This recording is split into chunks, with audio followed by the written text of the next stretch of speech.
Hello Year 12 and welcome to part 3 of Act 2 Scene 2.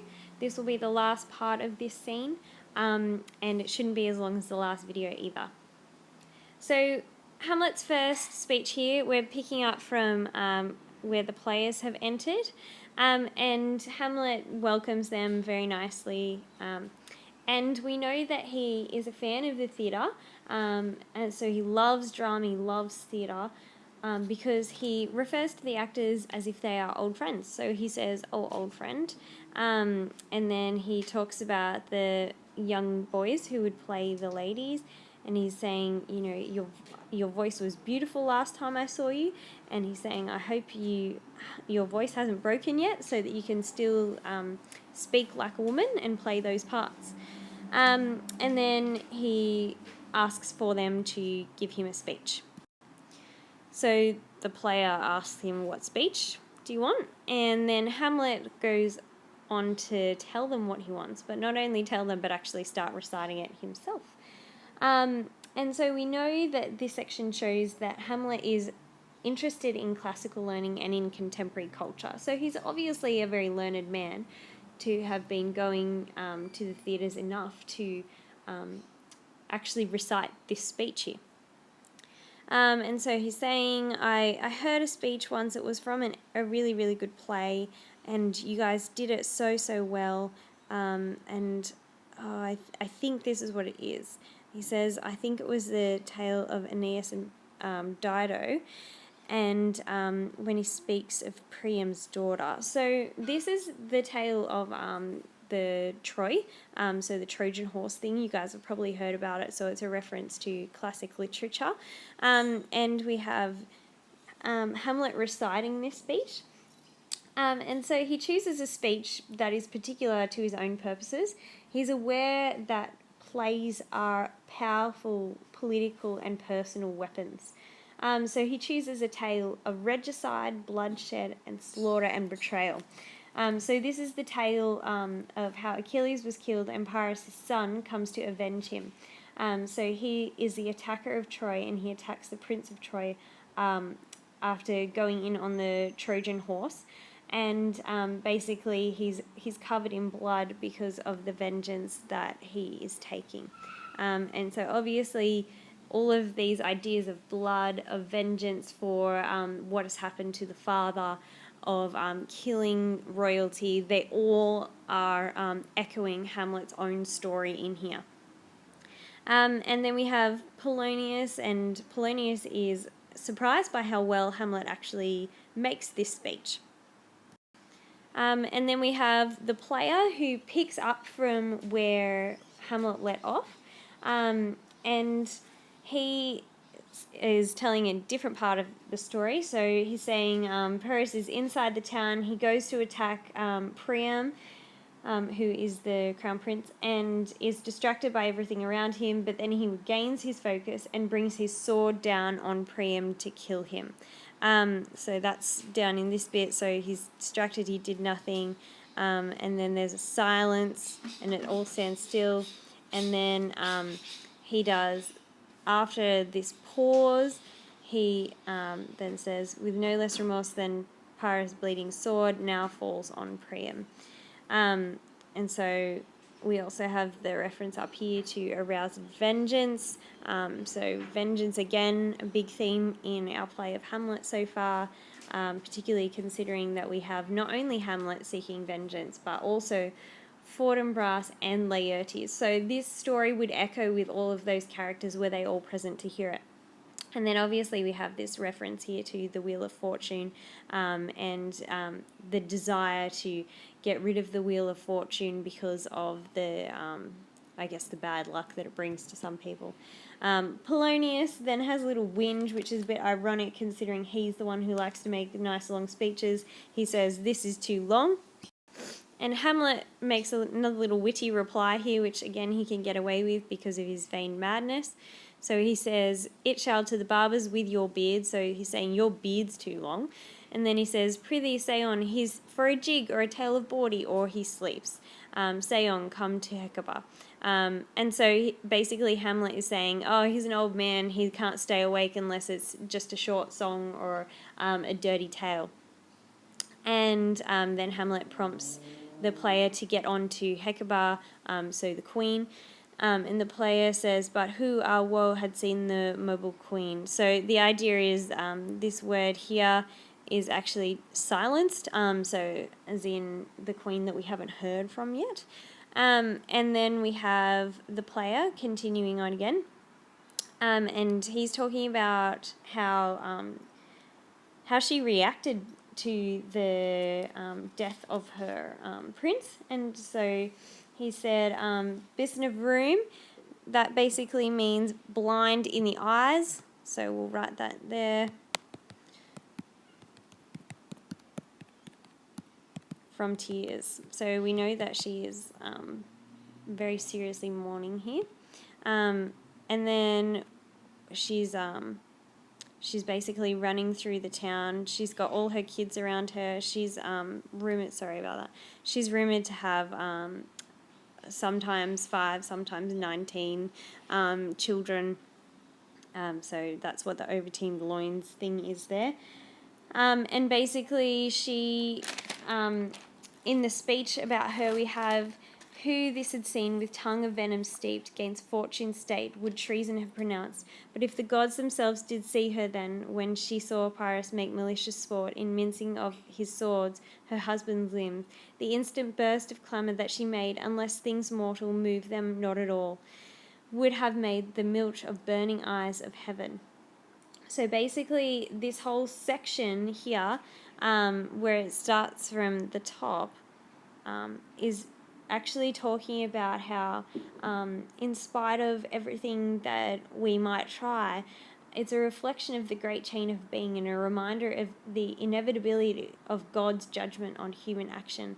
And there's also a contrast drawn here between Hecuba and her grief and her reaction, and Gertrude's reaction, which obviously Hamlet doesn't actually believe to be real. He believes her her grief to be put on because she moved on so quickly with his uncle. And then Polonius notices how well the actor has acted it, and he notices Hamlet's response. So we have the actor who is putting all of his emotion out there in this speech about Hecuba. It's actually moved him, and it seems to have moved Hamlet as well in his response. And then we have Hamlet, and he says, "'Tis well, I'll have thee speak thee out the rest soon." So he's saying, "Thank you, that was so good, but we'll finish at another time." And then he's asking them if, basically he's saying that I would really like them to speak well of me. And Polonius then has this little side bit here, which is all about how well you use men, so how well men deserve the way they're treated. And then Hamlet kind of dismisses the players, and he says to them, "Will you play the murder of Gonzago?" So he's requesting the play that's going to be played. The player agrees, and then he also asks, "Can I please write 16 lines that you could insert into your speeches?" And the player again agrees to that, and Hamlet is very happy with that. And basically we know that this is Hamlet's plot here. He's going to put some extra lines in there and try and uncover Claudius's grief, and we'll get to that when we look at Hamlet's last lines in this scene. And Hamlet then says, "Look you mock him not." So it's an interesting little side note here. He's talking about Polonius to the players in Rosencrantz and Guildenstern. So he's saying it would be inappropriate for others to be mocking the assistant to the king. So perhaps Hamlet feels maybe a little bit bad about the way he's treated Polonius throughout this whole scene. And then we have my good friends, I'll leave you till night. You're welcome in Elsinore. And then Rosencrantz says, good my lord. And Hamlet says, so goodbye to you. And Rosencrantz and Guildenstern leave. Then we have another process of Hamlet going through his reflections and his own emotions again about how he's thinking and feeling in the situation that he's in. So he's actually pretty harsh on himself in this little section here. He's saying, what a rogue and peasant slave I am. This player who was just playing the role and talking about Hecuba, he showed his true emotions. He was in tears over her. He had a broken voice as if he was crying over her. And he knew nothing of her. So we're down in this section now. And then he's saying, what's Hecuba to him, or he to Hecuba, that he should weep for her? They didn't even know each other. So he then continues on and says, how much the actor has shown his emotions. He would drown the stage with tears and cleave the general ear with horrid speech, make mad the guilty and appall the free, confound the ignorant and amaze indeed the very faculties of eyes and ears. So he's done a really, really good job of playing this role, and he's really captured the grief of Hecuba. And then he says, but I, dull and muddy-mettled rascal, peak like John o' Dreams, unpregnant of my cause, and can say nothing.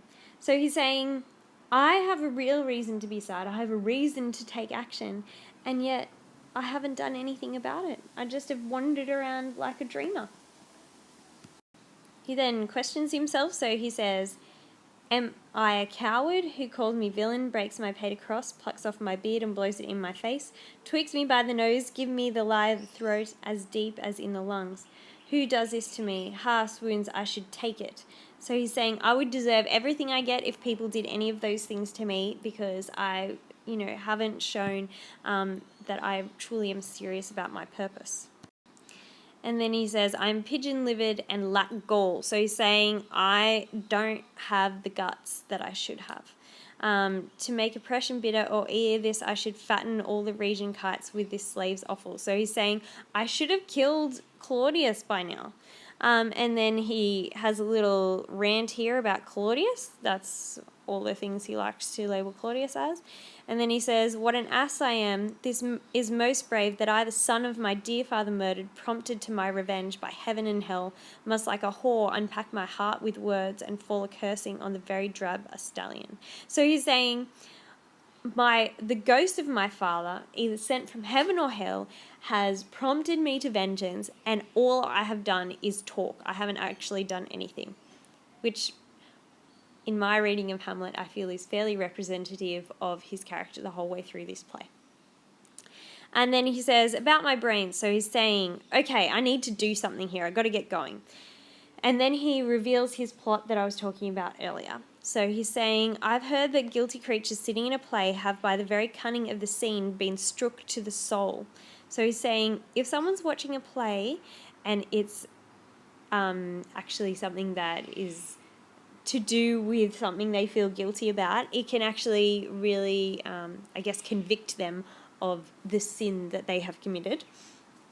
That presently have they proclaimed their malefactions, for murder, though I have no tongue, will speak with most miraculous organ. So he's saying, I'm not going to say it, however, I will use the play to say what Claudius has done. I'll have these players play something like the murder of my father before mine uncle. I'll observe his looks, I'll tend him to the quick. So he's saying, I am going to get the players to put something on that reflects what Claudius did to my dad, and then I'm going to watch him, and I'm going to try and really get to him with this play. If he do blanch, I know my course. The spirit that I've seen may be devil, and the devil hath power to assume pleasing shape. So again, this is all the stuff that I was saying in Act 1, Scene 1 about the idea of the false ghost who may appear to lead you into danger. So Hamlet's still actually questioning in this scene, is the ghost a true representation of my father, or is this something that has been sent to tempt me into trouble? Which is quite different to what he said when he first finished his conversation with the ghost. So Anyway, on we go. Out of my weakness and my melancholy, as he is very potent with such spirits, abuses me to damn me. So that's again connecting to this whole idea of the ghost being deceptive. I'll have grounds more relative than this. The play's the thing wherein I'll catch the conscience of the king. So he's saying, depending on what Claudius's reaction is here, I will know whether the ghost has been truthful or whether the ghost has deceived me. And that's why he's putting this play on, to seek confirmation of the ghost's words from earlier. And that brings us to the end of Act 2, Scene 2.